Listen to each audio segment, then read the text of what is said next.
Mr. President, the distinguished colleagues, just want to make a point of manifestation. I was the one who said this morning that sometimes we have to bend law. We don't have to. The point is, there's a Latin word that says, vox populi, vox Dei. The voice of the people is the voice of God. Now let me ask you, Mr. President, is our law higher than the voice of God? Is our law higher than the voice of the people? Mr. President, the law is supposed to protect the people. What we are asking, Mr. President, is the return of the value of good faith.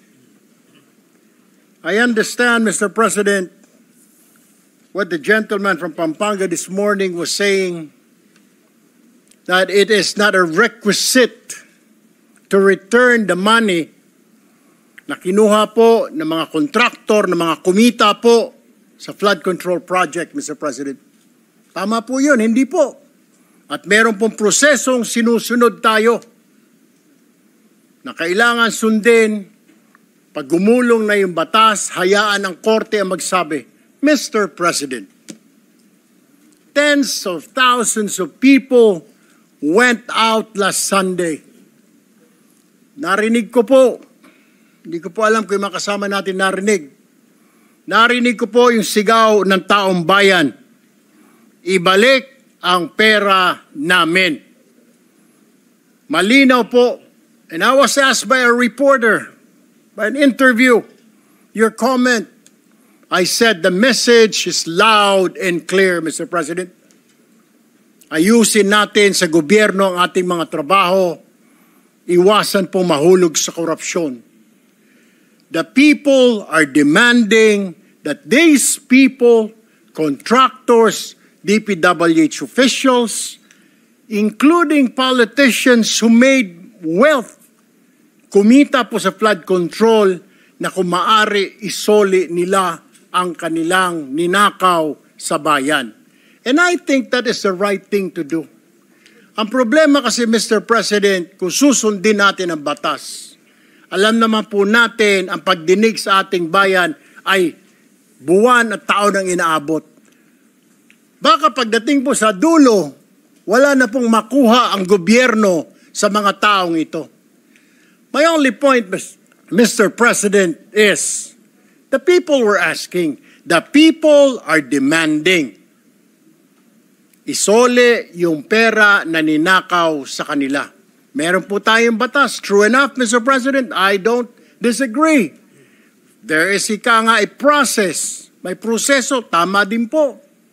Paano naman po yung sigaw ng taong bayan? How can we pacify the clamor, the anger of the population, Mr. President?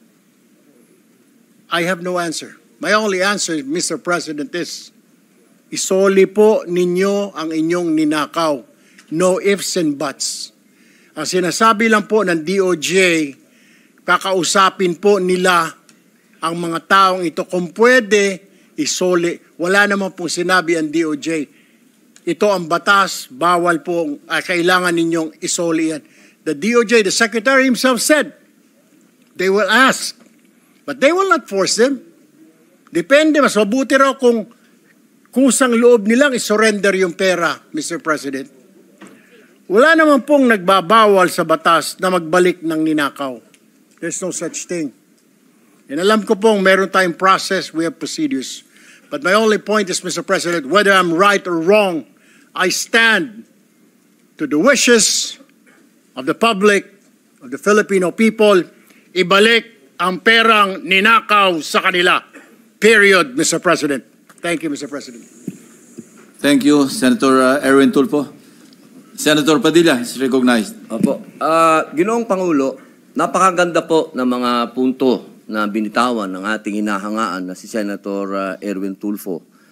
Ngunit, alam niyo po, meron pong historical injustice na nangyari sa mga Bangsamoro. kung ang usapin po natin ay sisingilin natin ang inang bayan sa mga utang nito sa Bangsamoro at hindi natin padadaanin sa batas, para saan po yung BARM law? Mapupunta na lang po kami sa gulo. Mapupunta na lang po ito sa paniningil na hindi. Ganito lang, kailangan magbayad.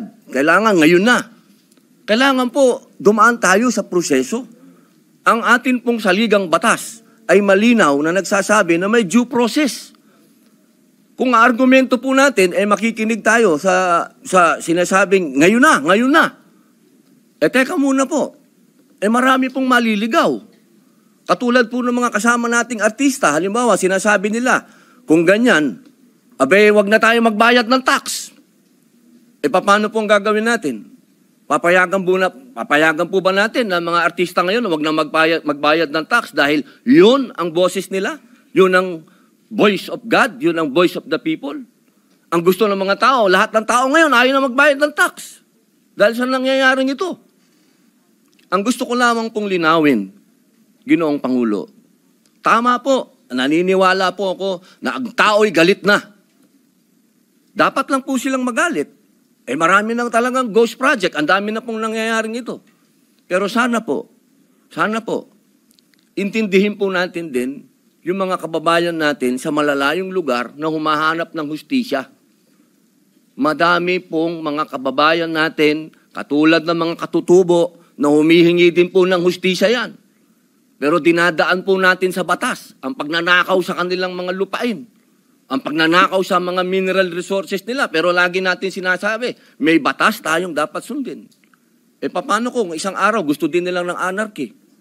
Gusto din nilang magkagulo? Gusto din nilang lumusob sa Malacanang, pumunta ng Mindiola. Yun po yung mga bagay po na dapat po natin ding isipin. Ako po'y hindi kontra kahit kanino dito. Ako po'y number 1 supporter ng lahat nandito. Pero pagdating po sa usapin, na tayo'y magkakaroon na naman ng pag-aaklas. 20 taon na po ako sa Mindanao.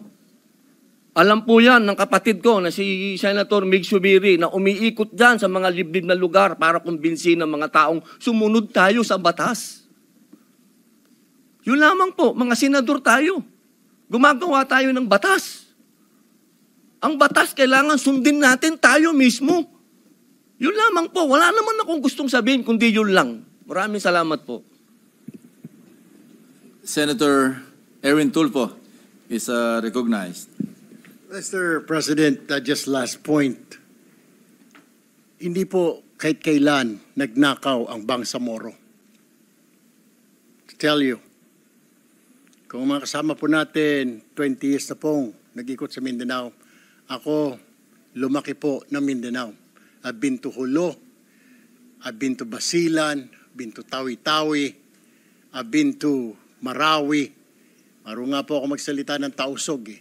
But anyway, ang sinasabi ko lamang po, wala pong ninakaw, kaya iba po yun eh. Parang you're comparing apples to oranges.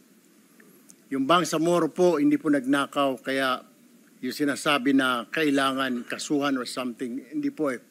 Ang sinasabi ko lang po, ito'y malinaw na yung sinisigaw po ng mga kababayan natin ni Sole. And that's my own opinion, Mr. President. We have to return it. Kusa po, kung gusto po, kung sincero silang maging state witness, gusto po nilang mapasok sa Department of Justice, then siguro po, in good faith, Mr. President, isoli po nila yung mga nakuha po nila. That is all, Mr. President. I have no further statements. Thank you, Mr. President. Thank you, Senator Erwin Tulfo. Majority